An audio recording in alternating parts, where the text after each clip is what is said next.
Hello, everyone, and welcome back. You're listening to Bhavani at iEat Green on the Progressive Radio Network. And I'm here with my guest, Nick Brannigan, the author of the ebook, I'm Eating What? The Health Risks of Genetically Modified Foods. So, Nick, are you with me? I'm here. How are you, Bhavani? Good. How are you? I'm excellent. Thank you. Good. Well, welcome to the show. Your book is, not new to me, but it's really, really so clearly written and explained for so many people who might not know about GMOs. So I'd like to basically start our questioning with you explaining to my listeners what are genetically modified foods. Well, for those that have never heard the term GMO or are unfamiliar with what food they're in, there's a good chance that unless you consciously avoid eating genetically modified food, that you're probably eating them every day. Now, what they've done is they, being these big biotech companies, has come up with technology to where they can put a certain trait into foods that they would like to have. For example, corn is inserted with a foreign bacteria DNA to make that corn produce its own pesticide. So rather than having a farmer spray pesticide on a corn crop, the corn actually produces the pesticide inside its cells. So when a bug bites into the corn, its stomach splits and it dies. The other type of genetically modified food, a good example is soy. They put a foreign DNA from a bacteria to make the soy not die when being sprayed with tremendous amounts of herbicide. So they'll have weeds in a soy crop, and they'll spray an herbicide called Glyphosate, which is highly toxic. It'll kill the weeds and everything around it, but the soy itself has been genetically modified to become resistant to that herbicide, so it can take heavy amounts of spraying from it and not die. Mm-hmm. So just the most important point people should know is that as of right now, there are no consumer benefits to genetic modification of food. I'm sure that genetic engineering and genetic modification could be substantial in some ways, but as of right now, it's not benefiting anyone at their dinner plates. Uh-huh. Now, you just mentioned two different types of GMOs. Isn't there a third? Oh, there's a couple types. There's definitely more than three. Right now, soy and corn are the major crops. Mm-hmm. Then you have cottonseed, which is you don't see that in too many food products, but it's grown for clothing, and you do see cottonseed oil here and there. Mm-hmm. There's also there's alfalfa, which has grown to be genetically modified. You also have canola oil, which is one of the other major genetically modified crops. The last major one is beet sugar, which if you're reading a package and it just says sugar, then that could be a combination of beet sugar and cane sugar. So that's genetically modified. Mm-hmm. There's also one that people I recommend to start looking out for is rice.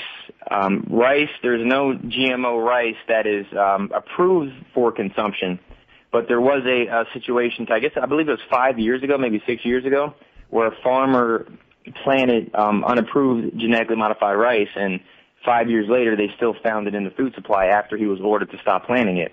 And they're also planting rice in Kansas that has human DNA in it, and they're doing this for purposes of pharmaceutical drugs. But this is planted in open air, and there's a problem with cross-pollination, to where this genetically modified DNA can pollinate from another crop up to hundreds of miles away through wind or through insects. So rice is another one to look out for. Uh-huh. And, of course, the corn, soy, and now the alfalfa, this is fed to animals. So anyone that consumes meat or consumes dairy that's not specifically non-GMO verified or is not organic, they're consuming the DNA, the GMO DNA in these animal products, including eggs and also including honey from bees that pollinate genetically modified crops. Yeah. I remember sharing with my audience, I guess a couple months ago, about a case in Europe where honey that was being marketed as organic was actually taken off the market because it was found to be toxic. There was so much of the genetically modified so much of the pesticide residue in the honey that it was really unsafe. Yeah, and Europeans have a better advantage than North Americans do, because although genetically modified food is legal to sell in Europe, it is illegal to sell without labeling it. So I believe even with the honey now, regarding that case that you brought up, Bhavani, they actually test it sometimes when it comes in to their borders in certain European countries, and they'll reject the food product if it's found to be genetically modified. That happened with rice coming from India and Pakistan and I believe China, to where it was a GMO type rice product that was never approved even in their countries. And these countries within the European Union were turning the rice away at the border. So they had the luxury of the government actually looks out for them when it comes to GMO food. Well, in America and Canada, we don't have that same luxury at this time. Right. Well, in the whole European market, they didn't even allow genetically modified foods until recently. It was rejected early on in Europe. You're right. And in your book, you actually mentioned how a lot of the big mega corporations have the ability to make the same products for the European market without genetically modified ingredients, and yet they'll make the same product for us with the genetically modified ingredients. Yeah, precisely. A lot of these companies early on in the late 90s figured out that the European market didn't want GMO food, so they stopped making them for their European markets, but they never stopped making them for the American markets because we were so in the dark about GMOs that, they've been on the market since, I believe, the first GMO crop was in 92. Then they started being approved faster and faster between 96 and on. So for someone that's 18 years old, they've been eating GMOs probably their whole life. And their parents feeding them this genetically modified food would have no idea that they've been feeding them, even though it's been on the market for 18 years now. Now, how did you get involved in learning about genetically modifying foods? I had a job where I worked the graveyard shift, and I had the luxury of having a radio where I was at. So I would start listening to a lot of late night talk radio, and I came across Jeffrey M. Smith, the author of Seeds of Deception, talking about the genetically modified food. I heard the term years earlier, but I thought it was something that, the way it was presented, I thought it was something that they planned on doing one day. I didn't realize, as I heard those words, it was something that I was eating at that time. So when I heard Jeffrey Smith on the radio talking about the corn and the soy products, it made me start checking labels. Because at that time, I'm going to say probably about 3 years ago, I was eating the standard American diet. I would eat packaged food, microwave dinners, fast food, all that garbage I would never touch these days. And I started checking the packages and seeing that soy and corn is in everything. And my daughter was 1 year old at the time, so I realized that I'm feeding this stuff to her all the time too. So I started doing my own research. I didn't take his word for it, anyone's word for it. I started doing my own research on GMO food and found that it was in every single bite of every single meal I was having. So I gradually phased it out of my daily eating, but then I realized that I was the oddball in the group. I was probably 1 out of 100 people I would come across in my daily experience, and they would always ask, "Why do you eat the way you do? Why do you eat organic? Why do you eat vegan?" And I would explain to them about genetically modified food, and for most people, it will go clear over their head to where, if they did understand it, 5 minutes later they would forget the conversation, or they didn't understand the ramifications of genetically modified foods for the long-term survival of the natural food supply and for their health. And that became the inspiration to writing I'm Eating What. I originally wanted to do a big book on the topic because I took the trainer speaking course through the Institute of Responsible Technology, and as I was putting together my talk, I was finding that there's so much information for the case to not eat GMO food. I said, well, I'm going to put this big giant book together. But at the same time, when I'm telling people my personal life, I realize that we're in a nation right now that most people aren't readers. I believe if I hand a book of GMO food to 20 people, maybe one would read it. So that became the idea to write a more simplistic, easy to read book that anyone could really understand. So when I wrote I'm Eating What, I wrote it with the intention that a 12-year-old in grade school can understand it, make it as simplistic as possible, and then to actually give solutions. Because I notice a lot of the information out there is more, danger, GMOs are bad, but then we don't do the other thing and offer solutions. So I wanted to make at least half the book solution-based, where someone could take these solutions and maybe implement one in their life per week or per month until before they know it, 3 to 6 months down the road, they know how to completely avoid GMOs, and they do completely avoid GMOs every day. Well, it's a great idea because it's really needed. And, like I was saying, I also travel in circles where, many people know about it, but then there's the whole other side of the people that I am not normally traveling with who have no clue. So what are the health risks of GMOs? I mean, I know them, but why don't you share with everybody else? What are the health risks of GMO foods, and are there health risks? Yeah, the studies have been few and far between.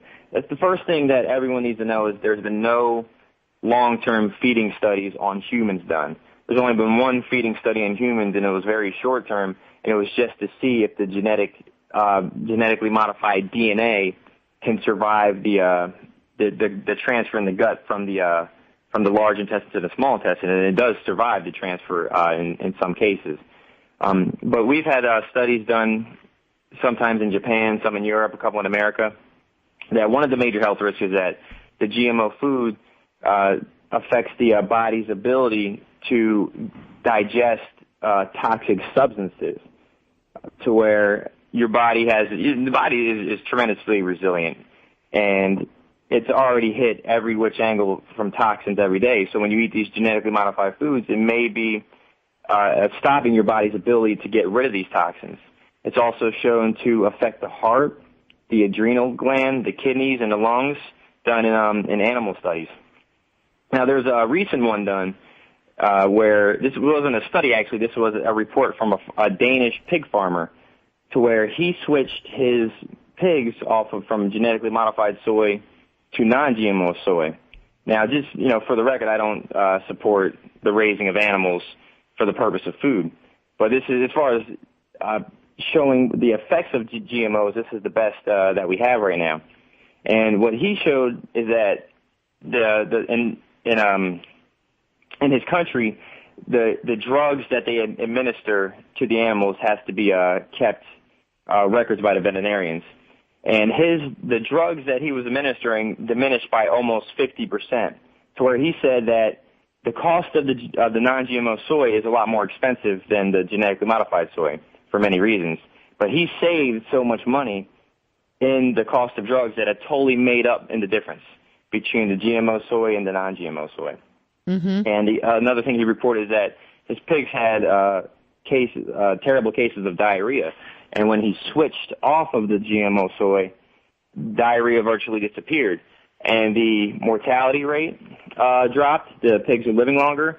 The pigs are actually having more piglets when they give birth now, all from taking off of the GMO soy. Mm-hmm. And he says that he didn't change one single farming practice at all. And once this news came out, another Danish farmer who has pigs and cattle came out and reported similar findings within his farms. Right. Well, it would make sense when you hear something like that to take the jump to human health and to speculate that if we were to go off GMO foods and if we were to eat better, that we would also spend less money on drugs and our healthcare system might be able to survive a little bit better. I mean, right now, I'm a firm believer that it's good business for the big ag companies and the pharmaceutical companies to keep us sick, to keep us eating bad food, because it's good for their business. Well, when you really look at who's behind all of this, the main biotech company is called Monsanto. So you have the big biotech companies. They're not the only one. Then you have big agriculture, big pharma, the big food companies. When you see the very top, they're all interconnected in some way. So just like you said, if these genetically modified foods, and GMOs isn't the only problem with the food supply. It's probably the most important one right now, but it's not the only one. They make us sick, and then their buddies at the pharmaceutical companies profit off of that as well. The McDonald's, for example, is probably doing the biggest disservice to the nation right along there with Monsanto's. They're a board member of Monsanto's. So they're all connected. There's this big web of unhealth and sickness and drugs, and all these companies connect. So there is, at one level, there is conspiracy to make profit from these companies. And with these studies too, the farmer's testimony, it's important for people to understand is that, pigs are mammals just like we are, just like cows are, just like these rats they test on, and we share very similar DNA. So when the DNA of these foods is being altered and it's affecting these mammals, it's going to affect us. And in a lot of these tests, it's always the non-GMO corn versus the GMO corn, the non-GMO soy versus the GMO soy. So you could say that maybe a rat is going to digest corn differently than a human is. But when we're putting one type of corn versus, or the conventional type of corn versus the genetically modified type of corn, that's showing you there's something wrong with the GMO product. So it's best to avoid them completely if once you learn how to. Mm-hmm. What is the NonGMO Project? Have you heard of that? The NonGMO Project? Yeah, the NonGMO Project, they're what they are is a third-party nonprofit company where they verify products that companies who use non-genetically modified ingredients want to have that package on their label. For example, if a company is using a soy product, some sort of soy derivative in their food, regardless if it's organic, if it's non-GMO, they can there's a whole testing process, and the NonGMO Project explains it on their website, to where they will test the soy product to see if it contains genetically modified DNA. And the reason for that is something I touched on earlier, is the cross-pollination problem. So you can have an organic corn farmer in one city and a genetically modified corn farmer in another city, and that GMO DNA can go from that GMO crop to the organic corn crop. And with the way the USDA has their organic certification process is that if that GMO DNA contaminates the organic crop, that organic crop can still be, that organic corn product rather, can still be USDA certified organic, because the organic is a process to where the farmer is not allowed to use GMOs. They're not allowed to use certain chemical pesticides, but if they get cross-pollinated, they don't test for GMOs, so it still could be sold as organic. So what the NonGMO Project is doing is they're testing these crops to see if they have more than 1% or more genetically modified DNA. I think so. People should look for that label whenever possible. Look for the NonGMO Project label, and then they can be sure that it's free of GMOs. Correct? Yeah, and as of right now, I was on their website the other day researching another project, and I think there's over 100 companies that are enrolled in the NonGMO Project. Some brands have all their products verified, some just have a few, but that label is key to look for. Now, when you go grocery shopping, you're going to see that label a lot in somewhere like Whole Foods. Trader Joe's, you're not going to see too much of it. But even in conventional grocery stores, I stop in conventional grocery stores from time to time, usually to buy something that's not a food product. But I'm walking around the aisles, and I do see the NonGMO Project verified seal pop up here and there. So that's probably, as far as eating packaged food goes, that's the number one thing to look for. And another thing they're doing, too, is they're updating their website in real time. So there may be a brand in the store that, right now doesn't have that label printed on their package, but they've just been approved within the past couple of months. So it could be non-GMO verified. And that's the good thing about these new types of smartphones and all this technology that I'm not really up to date on.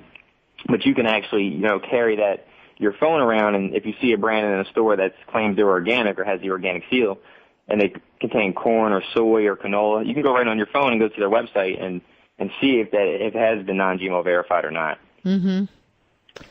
So what's the government's part in the GMO foods? I mean, you think that the government, with all the regulations, that they're there to protect us, but it doesn't seem like that's happening here in this country. What's going on with that? Well, it's actually the opposite. I look at the Food and Drug Administration as nothing more than a front to make us believe that they're here to protect us, when in fact they're just partners with these big food, big biotech companies. There's a whole revolving door between Monsanto and the FDA, for example. Right now, Obama's food safety czar is a guy called Michael Taylor, who was his last job before that was vice president of Monsanto. And his first job, he was previously, or not his first job, but before, way back, he was previously a partner at a law firm that represented Monsanto. Then they brought him into the FDA right around the time genetically modified food was approved. Then he went back to be the VP of Monsanto. Now he's back with the FDA as Obama's food safety czar. Mm-hmm. And also there's another guy called Tom Vilsack. Yes. Tom Vilsack was governor, and he was voted by the biotech companies as the best governor because he was so supportive of the biotech companies. And he's the secretary for the Department of Agriculture. Yeah. So those are two. Probably, I don't know all the positions within the food and government branches, but those are two of the biggest positions. So you can see, obviously, there's the FDA is bringing these people in and employing them after they serve the agenda of the biotech companies. They come right into government. So the government is not here to protect us at all. That's just it's almost like a big conflict of interest. Yeah, well, not even really. I mean, it's definitely a conflict of interest. But it's almost like a big show that they put on to make us think they're here to protect us, but it's not. They're just almost one and the same. To where I heard Jeffrey Smith call the FDA Monsanto's Washington branch. That's how bad it is. Uh-huh. So anyone who thinks that the government's here to protect us, you might as well believe in Santa Claus or Easter Bunny. It just doesn't. It's not what's going on. It's the complete opposite. Uh huh. And that's. And do you think that's why we have not been successful at getting GMOs labeled? I mean, in every poll, I'd say 90% of the people in this country would like to have GMOs labeled so that they can make a choice. And it just seems to make sense. And as you mentioned before, the European market, now that they allow GMO products, they at least label them. Why do you think it's so difficult to get the labeling passed here? Well, it's precisely for the reasons that we just spoke upon. For example, there was a campaign, that's still going on, called Just Label It. California. Just Label It. Yeah, that's actually a different one. This campaign was for it's at justlabellit.org. It was a petition to the FDA to gather 1 million signatures to get to demand that they label genetically modified foods. And with the time frame that they put out, they got 1.1 million signatures. And the FDA comes back and says, well, we only count these as, I think it was like in the 300 range because of the way that the system was set up. If people are sending in a document that's exactly the same as another document, they only count that as one signature. And people, at the consumer level, the people that supported this campaign, got upset and were saying that the FDA, this and that. And my response was, well, what do you expect? The fact that you expect that the government is going to make a change, it's never going to happen. Like, there has to be such a tremendous demand to the point where the whole 90% of the nation is signing that petition. 1.1 million signatures is the biggest signature campaign ever sent to the FDA, biggest petition with the most signatures. But still, out of a nation of 300 million people, that's still only a small minority. Sure. So Gandhi got it right when he said, be the change you want to see in the world. So that's why you got to not look at the top of the pyramid to get them to make the change, but make your change from the bottom. And eventually, I'm with you on that. Absolutely. Absolutely. I'm constantly, asking people to take that stand, to get involved and, and make that change. And then hopefully, you'll be a role model for the next person and slowly we'll make the change that way. So GMOs we know are bad for everybody to ingest and for people to eat, but they also have a horrible impact on the environment. What are the impacts that GMOs have had on the environment? Well, the main problem is that there's no recall process. Like the rice example I gave earlier, that was 5 years later to where they found that rice was still in the genetically modified, or that rice was still in conventional rice that wasn't grown to be genetically modified. The GMO DNA was still in that rice. And it was produced by Bayer, and they actually had to pay something like a $100 million payout or more to a lot of these companies that lost their European market. So there's no recall on it. Another example was with flaxseed in Canada. They grown genetically modified flaxseed in 2000 in Canada. And I believe as early as 2010, they still found that genetically modified flaxseed in the food supply. So what do? Do you get the Monsantos or Bayer, all these companies to recall their GMO DNA? No, because it's in the open pollen. And it could be decades, I believe, if someone were to switch from a GMO type of seed to a non-GMO type seed, decades of growing that crop until the GMO DNA eventually disappears. So what we're looking at is putting the entire food supply at risk.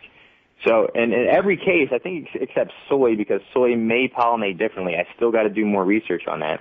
But every case of a GMO crop being planted, there has been unintended cross-pollination, to where farmers either lost their ability to sell it as organic because their suppliers rejected it, or they lost their European markets. Mm-hmm. So once it goes GMO, I don't want to say there's no going back, but we're putting a very high risk of changing the natural grown seeds that have been grown for years and years and thousands of millennia. And we can do that in just a matter of a couple of decades. So that's the main environmental impact as far as the food supply goes, or as far as the GMO process goes. Well, also they had to, because of GMOs and the plants being resistant to the herbicides and pesticides, now there's been mutations of weeds and bugs so that they have to actually spray more than ever with heavier and stronger pesticides and herbicides because the old stuff's not working. And so yeah, that was what I was getting to is mostly the glyphosate, to where what it does is it doesn't really kill the weeds. It takes away, it reduces the weed's immune system. So outside forces that the weeds would normally be able to naturally fight off, it doesn't have the immune system to fight it off anymore. So again, if you're eating GMO soy, keep that in mind, that it kills the weed's immune system. What do you think it might do to your immune system? So they spray heavier and heavier amounts of this glyphosate. And there was I don't remember the state, but it was one of the southern states where they did testing for glyphosate, and they found it not only in the water, but they found it in the soil, and they found it in the air. So when heavy amounts of this were being sprayed, it's going to impact the environment tremendously. And like you said, the weeds have adapted to where nature has beaten technology to where the weeds grow bigger and stronger, to where the glyphosate won't kill them anymore. Same thing with these bugs. Just from a logical standpoint, you grow corn that produces its own pesticide. Now, there's going to be a percentage of bugs that are immune to that. So just for example, say it's 10%, what they call superbugs. 90% of the bugs die off. There's 10% of superbugs still alive. They're going to mate with each other, and they're going to have little baby bugs that are also superbugs. Mm-hmm. So you just went from a 10% superbugs to 100% superbugs.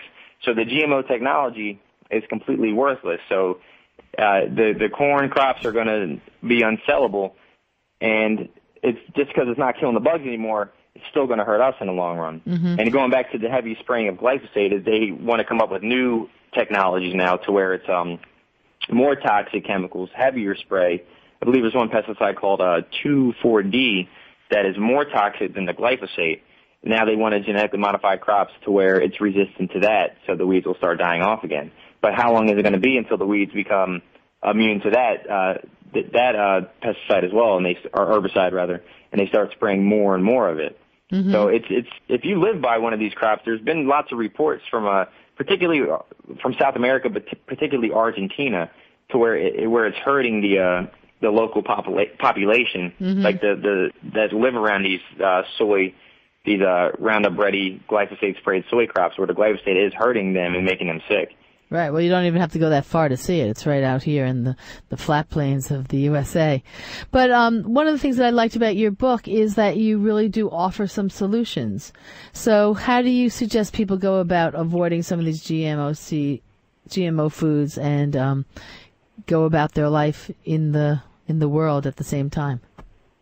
Well, the first thing solution I like to offer, which I didn't include in the book, is you got to be easy about it. What a lot of people do is they take this information and they get overwhelmed. They say, oh my goodness, GMOs are in everything. What am I going to do? They're in everything. I'm just eating them all the time. There's nothing I can do about it. You just got to relax about it and incrementally implement these solutions into your life, to where you may come up with, you read 10 solutions in the booklet, You may come up with 10 of your own. Just do one at a time. Just be easy about it. The first thing I tell people is come up with one non-GMO meal per day. Make breakfast, lunch, or dinner completely free of GMOs. So that's something that people can do, is be easy about it. But that ties in with the first solution I put in the book is to stop making excuses. To where it's so much easier to just, blow this information off and keep buying your kids this genetically modified garbage and keep eating it yourself, is you got to stop making excuses and figure out how to go from point A to point Z. But you're not going to go there in one jump. You're going to go to B, then C, then D. Then eventually you'll be off of genetically modified foods. Second solution, which is the most important, is also to know your ingredients. We went over most of the ingredients earlier. Also, I forgot to mention that there's some zucchini and squash that have been genetically modified, as well as Hawaiian papaya. But what you want to look for in packaging is a lot of these corn and soy products have hundreds of derivatives. So if you grab a bag of whatever it is you're buying and you look over and you see something that you do not know how to pronounce, or you don't know the source of that food, for example, you might see xanthan gum, modified food starch, monosodium glutamate. If a picture of a crop doesn't immediately come to mind, it's probably genetically modified or it's artificial, so you don't want to eat it anyway. Again, if you eat dairy or animal products, those are really hard to avoid. Organic doesn't allow the feed of genetically modified food to these animals, but there is, again, cross-pollination. Also, too, if you see grass-fed beef or grass-fed whatever, they're not grass-fed their whole life, so they could be fed genetically modified food at one point in their life. Natural flavors, too. This is a big one to where you don't know what it is. A lot of these companies that put these products, these natural flavors, quote-unquote, in their foods, they don't even know what it is because the companies they buy them from don't tell them. Again, look for the organic label. If you see the at-risk ingredients, look for the non-GMO verified label. Their website is NonGMO Project.com, where you can go on there right now or whenever you have time, and you can just look at